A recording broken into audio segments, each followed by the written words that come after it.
Olá, bem-vindos ao Geração 2030. Os queijos Brie e Camembert são conhecidos pela capa branca que os envolve, mas como é que essa capa se forma? No programa de hoje vamos falar de fungos. Alguém sabe o que são? Fungos são bactérias. Fungos são uma espécie de animais, como os cogumelos, que se alimentam de outros animais já em decomposição. São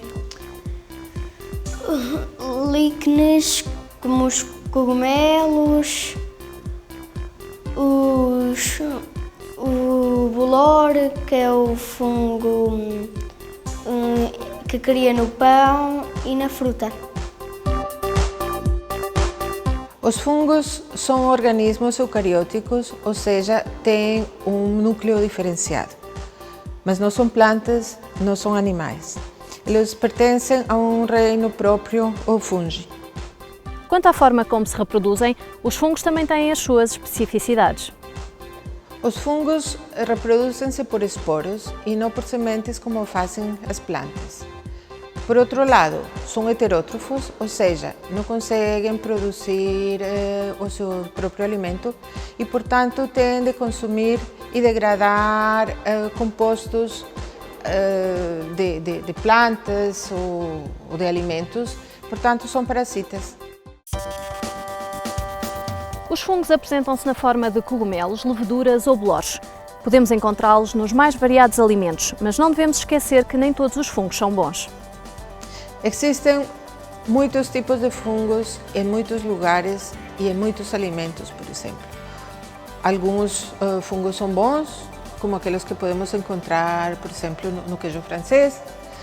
Existem outros fungos, bolores, digamos, que podemos encontrar no pão, na superfície de uma laranja que está a apodrecer, também na superfície de um tomate.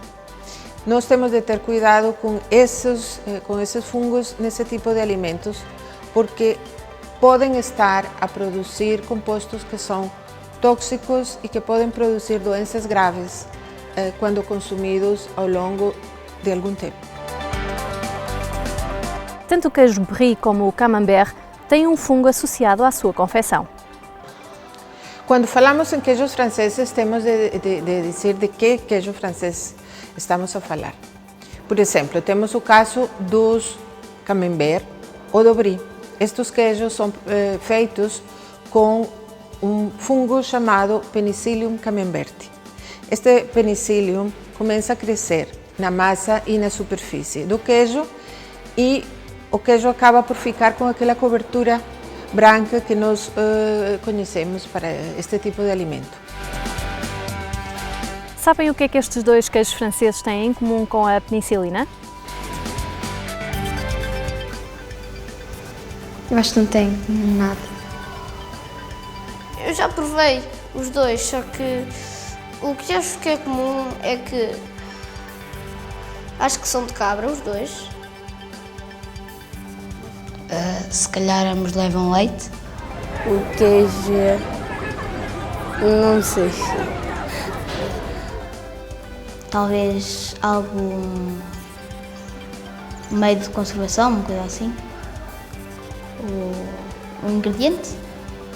Eu acho que tem em comum, são ambos amarelos e acho que têm o mesmo sabor. Tem em comum que a penicilina é um antibiótico que é formado por um outro penicillium. Chegamos ao fim de mais um Geração 2030. Contamos contigo no próximo programa. Até lá!